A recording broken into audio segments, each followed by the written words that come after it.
السلام علیکم ورحمۃ اللہ وبرکاتہ حامدا ومصلیا اما بعد اعوذ باللہ من الشیطان الرجیم بسم اللہ الرحمن الرحیم واعبدوا اللہ ولا تشرکوا به شیئا وبالوالدین احسانا وبذی القربى والیتامى والمساکین والجار ذی القربى والجار الجنب والصاحب بالجنب وابن السبیل وما ملکت ایمانکم ان اللہ لا يحب من کان مختالا فخورا۔ سورہ نساء کی اس آیت کریمہ میں اللہ تبارک و تعالیٰ کی عبادت کے بعد مختلف انسانی طبقات کے ساتھ حسن سلوک کرنے کی تعلیم دی گئی ہے۔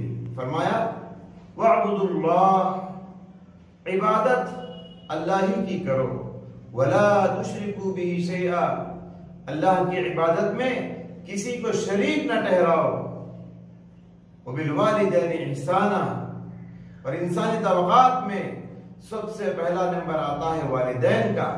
والدین کے ساتھ احسان کرو، والدین کی خدمت کرو، ان کی تکریم کرو، ان کی عزت کرو۔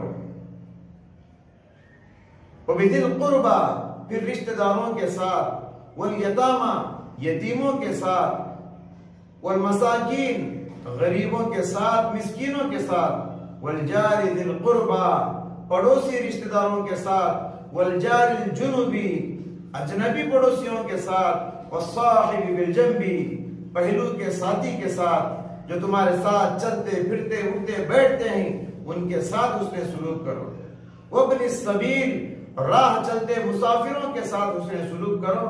وما ملکت ایمانکم، اور تمہارے ماتحت میں جو ہیں، تمہارے انڈر میں جو ہیں، تمہارے غلام، تمہارے کنیز، تمہارے نوکر چاکر، تمہارے مزدوروں کے ساتھ حسن سلوک کرو۔ ان اللہ لا يحب من کان مختالا فخورا، اس لیے کہ اللہ تعالیٰ شیخی خور اور فخر و غرور کرنے والوں کو پسند نہیں فرماتا۔ آپ یہاں دیکھیے اسلام کا خلاصہ اس آیت میں پیش کیا گیا ہے۔ عقیدے اور ایمان کی بھی تعلیم دی گئی اور اخلاق اور کردار کی بھی تعلیم دی گئی۔ اللہ کے حقوق بھی ادا کرنا ہے اور بندوں کے حقوق بھی ادا کرنا ہے۔ کچھ انسان ہوتے ہیں اللہ کے حقوق تو ادا کرتے ہیں، نماز کے بڑے پابند ہیں، روزے کے بڑے پابند ہیں، مسجد کو بار بار آتے جاتے ہیں، لیکن بندوں کے معاملے میں بڑے کمزور ہیں، بندوں کے حقوق ادا نہیں کرتے، بندوں کے ساتھ ان کا معاملہ اچھا نہیں، بندوں کے ساتھ ان کا لین دین اچھا نہیں، بندوں کے ساتھ وہ حسن سلوک سے پیش نہیں آتے، اللہ کے بندوں کے ساتھ اخلاق اور کیریکٹر کے ساتھ پیش نہیں آتے، بندوں کو ستانا، بندوں پر ظلم کرنا، بندوں کو تکلیف دینا ان کی عادت ہوتی ہے۔ اور بعض لوگ اس کے اپوزٹ ہوتے ہیں، یعنی اللہ کے حقوق ادا نہیں کرتے، نہ نماز پڑھتے ہیں، نہ روزہ رکھتے ہیں، نہ مسجد کو جاتے ہیں، بلکہ بندوں کے حقوق میں بڑے پرفیکٹ ہیں۔ معاشرے میں اور سوسائٹی میں ان کا بڑا نام ہوتا ہے، بڑی پہچان ہوتی ہے، بڑی شہرت ہوتی ہے، کیونکہ بہت کھلانے والا آدمی، بہت عزت کرنے والا آدمی، بہت اخلاق والا آدمی، بہت اچھا انسان، سوسائٹی میں ان کا بڑا نام ہوتا ہے۔ تو یہ دونوں چیزیں غلط ہیں، کبھی اللہ کے حقوق ادا کرتے تو بندوں کے نہیں، کبھی بندوں کے ادا کرتے تو اللہ کے نہیں۔ اسلام یہ ہے اللہ اور بندہ دونوں کے حقوق ادا کرنا ہے، دونوں کے ساتھ دونوں کے حقوق ادا کرتے ہوئے چلنا ہے۔ آپ دیکھیے پیارے نبی صلی اللہ علیہ وسلم مکی زندگی میں توحید اور شرک کے معاملے میں کسی بھی قسم کی مفاہمت کو برداشت نہیں کیا، کبھی کمپرومائز نہیں ہوئے۔ مکہ کے مشرکین آپ صلی اللہ علیہ وسلم کے پاس آ کر ترغیب دلانے لگے، بڑے سبز باغ دکھانے لگے، ہرے باغ دکھانے لگے، تم دعوت و تبلیغ کے کام کو چھوڑ دو، توحید کی تبلیغ کو چھوڑ دو، ہم تم کو مکے کا سردار بنا دیں گے، عرب کے خزانے تمہارے قدموں پہ لا کے ڈال دیں گے، سب سے حسین و جمیل عورت سے شادی کر دیں گے، کیا کیا کہہ رہے تھے، اور یہاں تک کہہ دیا کہ یہ کام کریں گے، ذرا جھک گئے، کہنے لگے 1 سال تم ہمارے بتوں کی عبادت کرو، ایک سال ہم اللہ کی عبادت کریں گے۔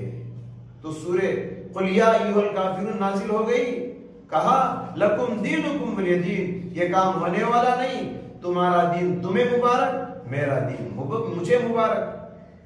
اللہ نے فرمایا وَدُّوا لَوْ تُدْهِنُ فَيُدْهِنُونَ، اے نبی ذرا مشرکین کی بات سن کے ذرا بھی اگر آپ نرم پڑ جائیں گے تو وہ بھی جھک جانا چاہتے ہیں۔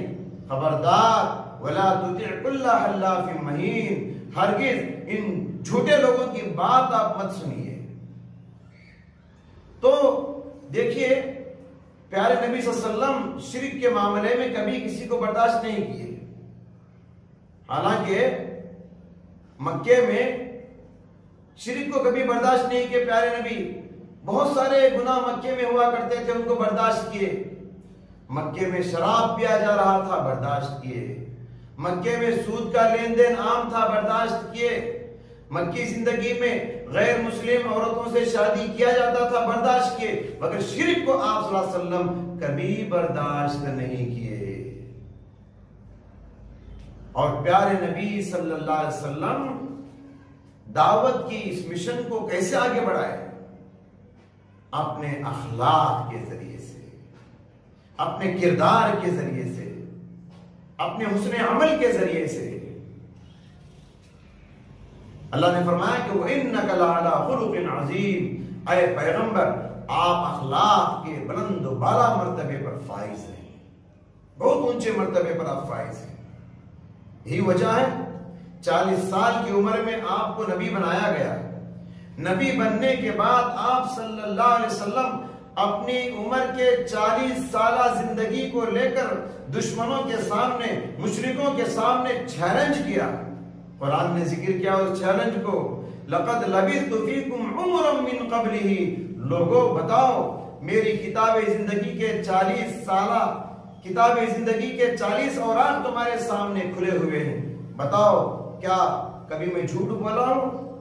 40 سال کی اس مدت میں کیا میں کبھی کسی پر ظلم کیا ہوں؟ 40 سالہ اس مدت میں کیا میں نے کسی کے ساتھ خیانت کی ہے؟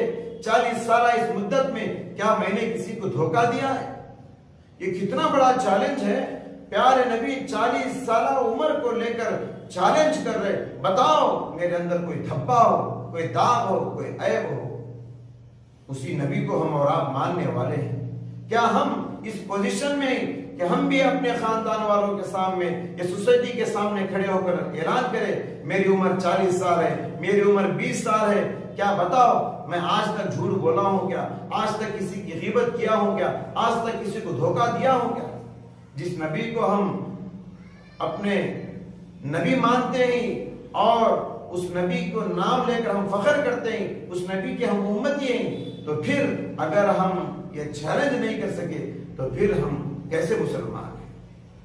تو پتا چلا پیارے نبی صلی اللہ علیہ وسلم اللہ کے حقوق بھی ادا کرتے تھے اور بندوں کے حقوق بھی ادا کرتے تھے۔ آپ دیکھیے بندوں کے حقوق کیسے ادا کرتے تھے۔ آپ صلی اللہ علیہ وسلم سید ولد آدم ہونے کے باوجود، بنی آدم کے سردار تھے، اس کے باوجود آپ کے اخلاق کا عالم یہ تھا کہ چھوٹے چھوٹے بچے لائے جاتے، آپ ان کو گود میں بٹھا لیتے اور بچہ نبی کے گود میں پیشاب کر دیتا۔ تو بڑوں کے ساتھ چھوٹوں کے ساتھ پیارے نبی صلی اللہ علیہ وسلم کی اخلاق تھے۔ تو اللہ کے حقوق بھی ادا کرنا ہے، بندوں کے حقوق بھی ادا کرنا ہے، یہی اسلام کا نچوڑ ہے۔ اللہ ہم سب کو اللہ اور اللہ کے بندوں کے حقوق ادا